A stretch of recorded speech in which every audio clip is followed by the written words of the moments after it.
सोलापूर जिल्ह्याचे पालकमंत्री जयकुमार गोरे आणि आमदार देवेंद्र कोठे यांनी सोलापूर महानगरपालिकेमध्ये कपडे बदलल्याचं समोर आलं आहे।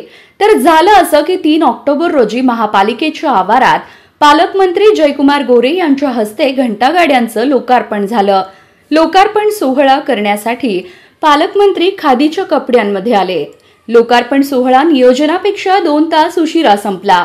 या कार्यक्रमानंतर मंत्री महोदयांना तात्काळ राष्ट्रीय स्वयंसेवक संघाच्या पथसंचलनात सहभागी व्हायचे असल्याने त्यांनी अतिरिक्त आयुक्तांचे दालन गाठले। तिथे त्यांनी अंगावरील कपडे बदलत राष्ट्रीय स्वयंसेवक संघाचा गणवेश परिधान केला। आमदार देवेंद्र कोठे यांनी देखील त्याच ठिकाणी आपल्या अंगावरील पहिला पोशाख उतरवत संघाचा गणवेश परिधान केला। त्यानंतर हातात संघाची काठी घेऊन ते दोघेही संघाच्या पथसंचलनामध्ये सहभागी झाले। त्यानंतर अतिरिक्त आयुक्त संदीप कारंजे यांनी देखील त्याच ठिकाणी आपला पोशाख बदलून ते पार्क चौकातील सीमोल्लंघन सोहळ्यात सहभागी झाले। यामुळे महापालिकेतील अधिकाऱ्यांचे कार्यालय चेंजिंग रूम झाल्याची चर्चा महापालिकेच्या आवारात रंगली।